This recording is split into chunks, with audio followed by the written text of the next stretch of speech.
stressful situation. I'm glad it's behind me. And yeah, I love y'all, man.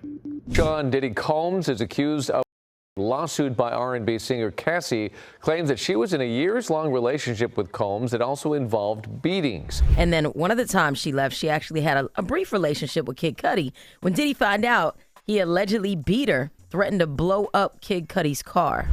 If Petty was a profession and Delusion had a degree, Sean Diddy Combs would be tenured at Petty University, holding a PhD in bombastic bad decisions with a minor in how to threaten a rapper over your ex and still ask why people don't like you. Welcome to the Diddy Dossier, where every courtroom revelation sounds like a rejected Empire script, but with less music and more FBI agents. So here's the tea, freshly steeped and scalding hot. Diddy, once hip-hop royalty, is now fighting for his legacy in a court case so dramatic, even Law Order SVU said, "Nah, this too wild." The man who brought us mo money, mo problems is now realizing that mo felonies, mo witnesses might be the real remix. And buckle up, babes, because when ex-girlfriends, former assistants, and firebombed cars show up in court, it ain't just a trial. It's a damn mini-series. Let's start with the bombshell that had the internet clutching pearls and popping popcorn. Kid Cudi's car was allegedly firebombed. Yes, you read that right. In what sounds like a deleted scene from Fast Furious, Bitter X Edition rapper Kid Cudi testified that back in 2012, Cassie told the jury that the offs made her feel disgusting and humiliated and worthless. She did say these lasted between 1 and 4 days, and it would take her an equal amount of time to get her body recovered. Emily Johnson actually said that Cassie did on of sort when did forced this to allegedly urinate in her mouth. They did say inner circle numerous times, I believe, really trying to amplify the RICO charges. After getting a little too cozy with Cassie, Diddy's then-girlfriend, his car mysteriously exploded. Diddy, according to multiple testimonies, allegedly warned him that if he didn't stay away from Cassie, he'd do something drastic. Boom, car gone, like literal flames. Cudi didn't say much back then, but now, Courtroom Cudi is spilling all the tea. And suddenly, pursuit of happiness hits a little differently. But that's not even the messiest part. Enter Capricorn Clark, former Diddy assistant, current courtroom MVP, and the woman who testified that Diddy once kidnapped her at gunpoint. Yes, like an episode of Power, to drag her to a confrontation with Kid Cudi. According to Clark, Combs wasn't just upset. He was ready to shoot the moon.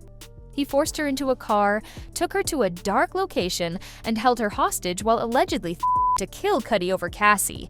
Clark said she feared for her life and realized too late that working for a music mogul came with a hostage clause. It gets darker.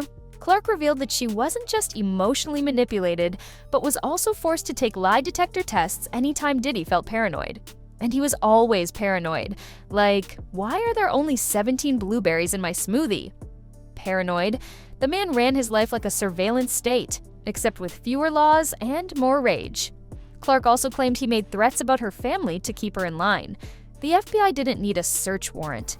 They needed popcorn because this was a full-blown psychological thriller. And if you thought we were done, oh no, this drama has layers like an onion dipped in trauma. Let's talk about Cassie Ventura, the pop princess turned whistleblower. In one of the most gut-wrenching testimonies, she described years of control, abuse, and manipulation that paint a portrait of a man less like a mogul and more like a mafia boss with a press pass. Cassie testified that Diddy once kicked her repeatedly in the back, while a bodyguard allegedly stood by and watched like it was a spectator sport. She talked about how every aspect of her life was monitored, controlled, and isolated. The woman couldn't even choose her own outfits without a committee meeting. But here's the twist. The public used to idolize their relationship. They were the red carpet couple. He was the kingmaker, she the rising star. People thought it was love. Turns out it was surveillance in stilettos. And now the truth is trickling out faster than Diddy's legal team can redact. Meanwhile, Diddy himself is trying to keep it cute. He's not testifying. Why? Because his lawyers know one thing. Putting Diddy on the stand is like handing a toddler a flamethrower and hoping for grace. Legal experts have been practically begging him to zip it, sit down, and stop thinking this is making the band federal court edition. If he talks, he might say something so wild, even the stenographer would need therapy. But don't worry, he's not going quiet in real life. Back in April, his homes in LA and Miami were raided by Homeland Security, and while the internet was busy clowning him with memes, investigators were allegedly collecting hard drives, surveillance footage, and private communications. And let's just say the feds didn't show up to play Candy Crush. Sources say they were after a trail of trafficking and evidence. That's not he said, she said. That's they found the footage and it's got timestamps. And speaking of evidence, here comes the wildest part. There's a Netflix docuseries in the works, directed by Alex Stapleton and executive produced by none other than 50 Cent. Yes, that 50 Cent, the petty king himself. The series is going to expose everything the courtroom couldn't, allegedly. With behind-the-scenes footage, testimonies, and a promise to support victims, this is set to be a scorched earth takedown. Expect fire, fury, and probably 17 viral TikToks breaking it down frame by frame. What's even more savage? 50 Cent has been dragging Diddy online for months. Every new update, he's there with a meme, a jab, or a laugh. Diddy's legal destruction has basically become 50's side hustle. The man turned trauma into content like a shady superhero. Who needs enemies when your former collaborators come with popcorn and producers? Now here's the billion-dollar question. Will Diddy actually go down for this? Look, if the charges stick, and we're talking multiple federal indictments including sex trafficking, kidnapping, and witness intimidation, he's not just losing his reputation, he could be facing life in prison. Like permanent bad boy retirement, no more Ciroc ads, no more take that, just orange jumpsuits and watching Drink Champs from a jailhouse TV. But don't get it twisted, this ain't just about Diddy. It's about the industry that let him get away with everything for years. We're talking a music empire built on smoke, mirrors, NDAs, and allegedly a whole lot of threats. How many people knew? How many stayed silent? The silence around Diddy is looking more and more like a conspiracy wrapped in diamond chains and filtered selfies, and yet he always had that smile, that swagger, that ability to walk into any room and make people forget who he really was, allegedly. But the mask is cracking. The stories are piling up. And even the most loyal stans are starting to ask, what the hell was going on behind those studio walls? So where does it end? With a verdict? With a documentary?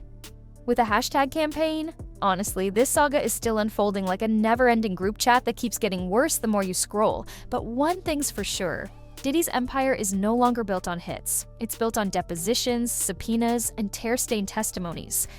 In the end, it might not be the music industry that cancels Diddy. It might be Diddy who cancels himself, one flaming car, one terrified assistant, and one chilling courtroom moment at a time. The mogul who once claimed he was can't stop, won't stop, well, the feds just might stop him. And let's be honest, if this was all just a PR stunt for a comeback album, it'd be the worst marketing campaign in hip-hop history. But it's not. It's real, it's raw, and it's rewriting the legacy of one of music's most powerful, problematic, and possibly criminal figures. So stay tuned, grab the popcorn, and pray your favorite rapper doesn't show up next on the witness list. Because in this courtroom circus, the only thing more explosive than the evidence is the egos.